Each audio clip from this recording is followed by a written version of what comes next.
Selamat malam, shalom, damai sejahtera bagi umat Tuhan di mana saja Anda berada. Puji syukur kita panjatkan kepada Tuhan atas kasih dan penyertaan-Nya sepanjang hari ini.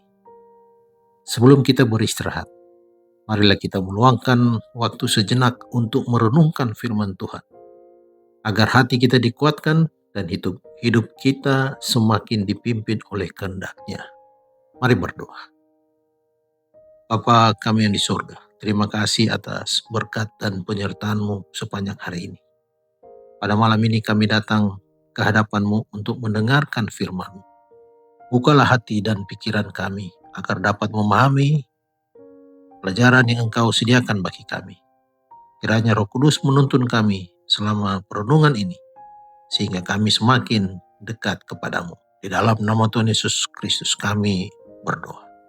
Amin.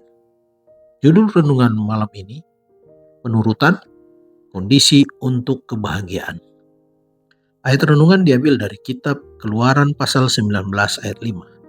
Firman Tuhan berkata, "Jadi sekarang, jika kamu sungguh-sungguh mendengarkan firman-Ku dan berpegang pada perjanjian-Ku, maka kamu akan menjadi harta kesayangan-Ku sendiri dari antara segala bangsa, sebab Akulah yang empunya seluruh bumi."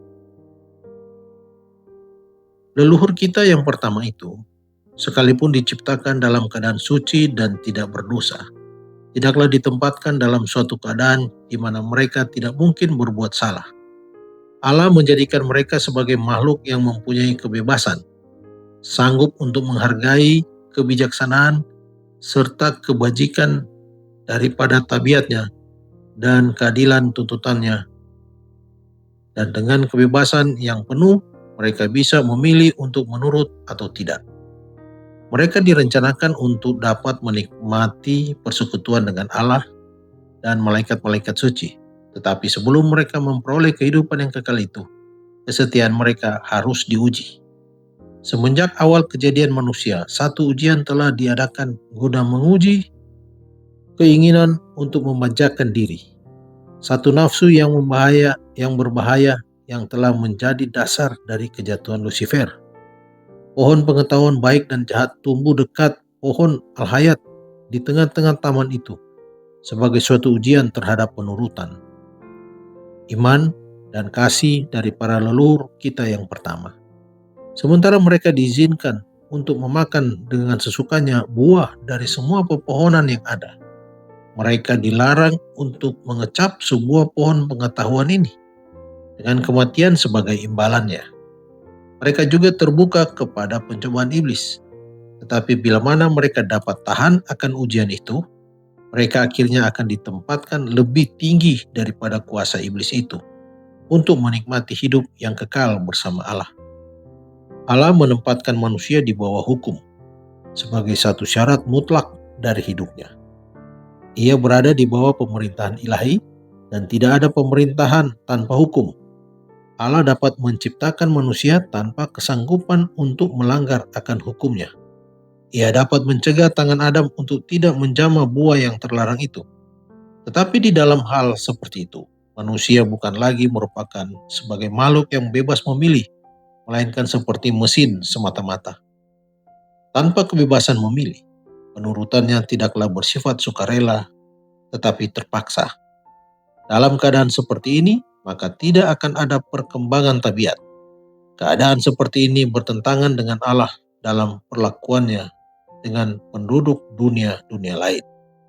Manusia tidak lagi layak disebut sebagai makhluk yang berpikir, dan hal seperti itu hanya akan menguatkan tuduhan iblis bahwa pemerintahan Allah itu dijalankan dengan sewenang-wenang. Allah menciptakan manusia tulus. Ia memberikan kepadanya sifat-sifat yang agung tanpa kecenderungan untuk berbuat jahat.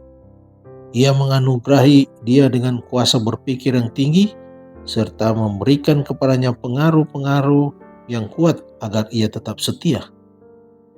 Penurutan yang sempurna dan kekal adalah syarat-syarat kebahagiaan yang kekal. Dengan syarat ini, ia mempunyai kebebasan pada pohon al-hayat itu. Dikutip dari buku Alfa dan Omega, jilid 1 halaman 41 dan 42. Mari berdoa. Bapa yang di surga, kami bersyukur atas firman yang telah kami baca dan renungkan malam ini.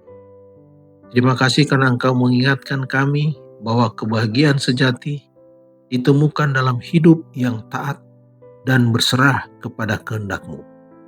Ajarlah kami untuk tetap setia mengikuti tuntutan Tuhan dalam setiap keadaan.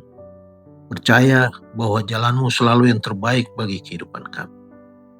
Ampunilah jika kami sering mengandalkan kehendak sendiri dan kurang mentaati suara-Mu. Berikanlah hati yang rendah dan rela menurut kehendak-Mu, sehingga hidup kami dipenuhi damai sejahtera dan sukacita yang berasal dari hadirat-Mu. Saat kami akan beristirahat malam ini, kiranya Engkau menjaga dan melindungi kami. Pulihkan kekuatan tubuh dan pikiran kami, serta berikan tidur yang nyenyak dan tenang. Bangunkan kami esok hari dengan semangat yang baru untuk hidup sesuai dengan kehendak-Mu. Di dalam nama Tuhan Yesus Kristus kami sudah berdoa. Amin. Selamat beristirahat. Tuhan Yesus memberkati.